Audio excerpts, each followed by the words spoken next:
Արժանապատիվ հայրենակիցներ, մինչև իմ բուն ասելիքին անցնելը մի քանի դիտարկում եմ ուզում անել։ Պարոն Եղոյան, ինքնության ճգնաժամը մի հոգեբանական վիճակ է, երբ մարդը սկսում է մտորել, թե ինչ արժեքների է դավանում, ինչ հավատամք ունի,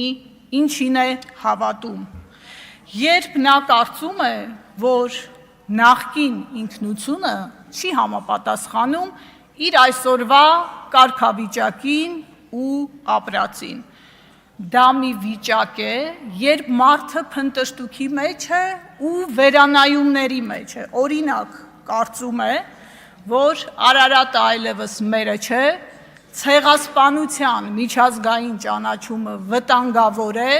Սփյուռքը արժեք չէ, իսկ Արցախ բառը արտաբերելը տաբու է, հորդորում եմ սրա շուրջ մտորել։ Երկրորդ, պարոն Ռուբինյան, բարեկրթությունը արժեք է մեզ համար, գովելի էր ձեր առաջարկը, բայց ուզում եմ հարցադրում հնչեցնել, այդ խաղի կանոնը գործում է միայն այս ամբիոնին, թե առհասարակ ու օրինակ ձեր ֆեյսբուքյան սոցիալական հարթակներում։ Այդ խաղի կանոնը, պարոն Ռուբինյան, քննարկել եք ձեր թիմակիցների հետ, արձանագրել եք, որ բոլորդ եք գնում այդ ճանապարհով, թե պարզապես հայտարարում եք հայտարարելու համար։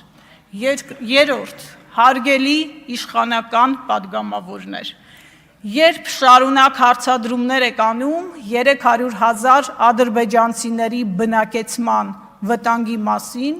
ձեզ հորդորում եմ բացել 2022 թվականի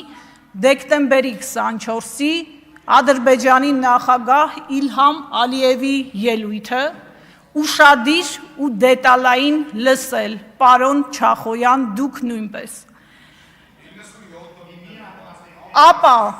Ապա հորդորում եմ կարդալ ազգային հետախուզության ծառայության տարեկան զեկույցը 25 և 26 թվականներին,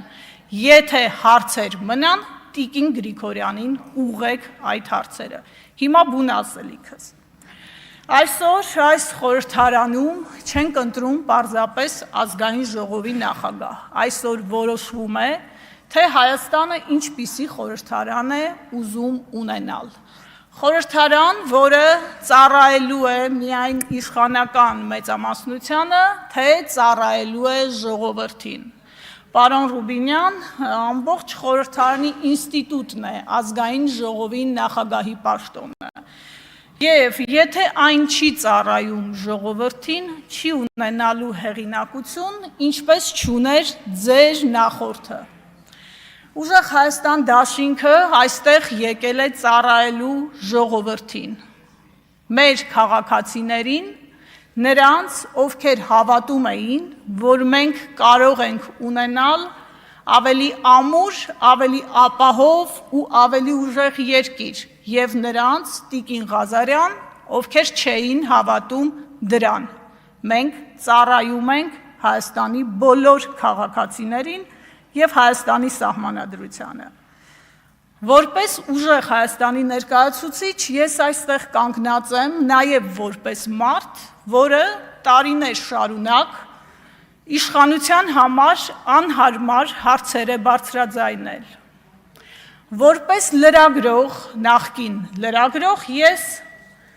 այս ամբիոնը օգտագործելու եմ պաշտպանելու համար մարդու իրավունքները և ժողովրդավարական ազատությունները,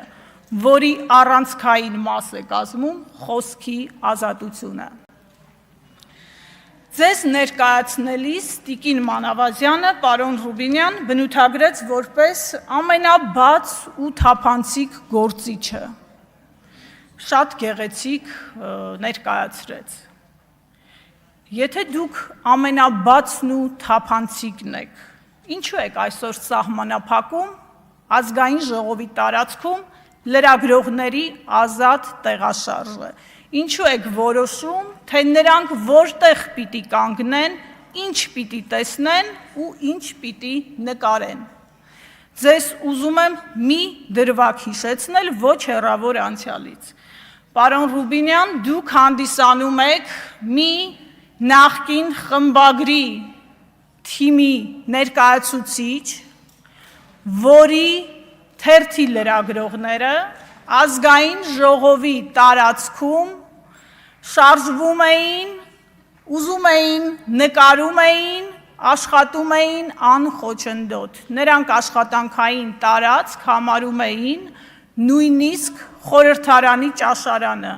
Ու երբ նրանց հարցնում էին, թե ինչու եք նկարում ազգային ժողովի ճաշարանում, մեջ բերում եմ, ասում էին պատմության համար։ Հիմա պատմությունից ինչ ունեք թաքցնելու, որ խստացրել եք ձեր նախորդի ժամանակ կատարելագործված կարգավորումները։ Գիտեմ, ասելու եք 21 թվականից են գործում այդ կարգավորումները, ես ձեզ ուղղեմ 19 թվականից 21-ին խստացվել են, դուք ավելի եք կատարելագործել, մինչդեռ կարող էիք մի տեխնիկական քայլով առհասարակ լուծել այդ հարցը։ Ձեր ուժը հաճախ է խոսում եվրոպական արժեքներից։ Ուզում եմ հարցնել, արդյոք այդ սահմանափակումները տեղավորվում են Եվրոպական կոնվենցիայի համաչափության սկզբունքի շրջանակում։ Իդեպ, 2 թե 3 օր առաջ դրանց անդրադարձան նաև Հայաստանում գործող լրագրողական կազմակերպությունները։ Հորդորում եմ նրանց հայտարարությանը ծանոթանալ, եթե ծանոթ չեք։ Ես գիտեմ, թե ինչու եք սահմանել այդ սահմանափակումները։ Երբ լրագրողի խոսքը սահմանափակվում է, դրան հաջորդում է տեղեկատվության սահմանափակումը, ապա ճշմարտության թաքցնելը հասարակությունից։ Մենք այս 8 տարիների ընթացքում հենց այդ վիճակում ենք գտնվում։ Դա իր պատճառները ունի։ Դա լեգիտիմության ճգնաժամի դրսևորումներից մեկն է։ Ընտրությունների արդյունքների վերաբերյալ այսօր մեր հասարակության մեջ լրջագույն կասկածներ ու հարցեր կան։ Այդ օդում կախված հարցերը չեն փարատվելու ազգային ժողովի նախագահի որոշումով, լրագրողների տեղաշարժը սահմանափակելով, ընդդիմախոսների վրա քրեական գործեր կարելով և ապօրինի կալանավորումներով։ Այդ օդում կախված հարցը հետապնդելու է ձեզ ամենուր։ Այն արդեն դարձել է ձեր ուժի հերթական խարանը։ Այսօր Հայաստանում մարդու իրավունքների ճգնաժամ է, քաղաքական շարժառիթներով հետապնդվողների թիվը ավելանում է օրեցօր։ Նրանց թվում կա կին, որը զրկված է իր անչափահաս երեխայի և ծեր ծնողի հետ շփվելու հնարավորությունից։ Սա ուղղակի խայտառակություն է։ Այս ամենը նույնպես լեգիտիմության ճգնաժամի դրսևորումներից է։ Դուք գիտեք, թե ինչ եք արել հունիսի 7-ի լույս 8-ի գիշերը ժամը 2-ին կանգնեցնելով ԿԸՀ ուղիղ հեռարձակումը։ Դուք գիտեք, որ գնացել եք ընտրությունները կեղծելու ճանապարհով։ Երեկ, պարոն Ռուբինյան, այս ամբիոնից դուք հայտարարեցիք, թե ընդդիմությունը չի ուզում ընդունել ժողովրդի ընտրության արդյունքը։ Հիմա հարց ունեմ ձեզ, դուք որպես քաղաքական ուժ ընդունում եք։ 60,000 Հայաստանի հպարտ քաղաքացու ընտրությունը, այդ ինչպես եք ընդունել, որ այստեղ մի ամբողջ խմբակցություն բացակայում է։ Սա է ժողովրդի քվեն հարգելու ձեր մոտեցումը։ Եվ վերջում, հիշեցում, իրավական պետությունը չափվում է ոչ թե նրանով, թե իշխանությունը ինչպես է վերաբերվում իր կողմնակիցներին,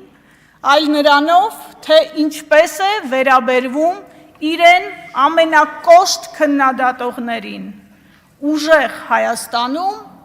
հարգելի իշխանականներ, չի լինելու իրավիճակ, երբ լրագրողը,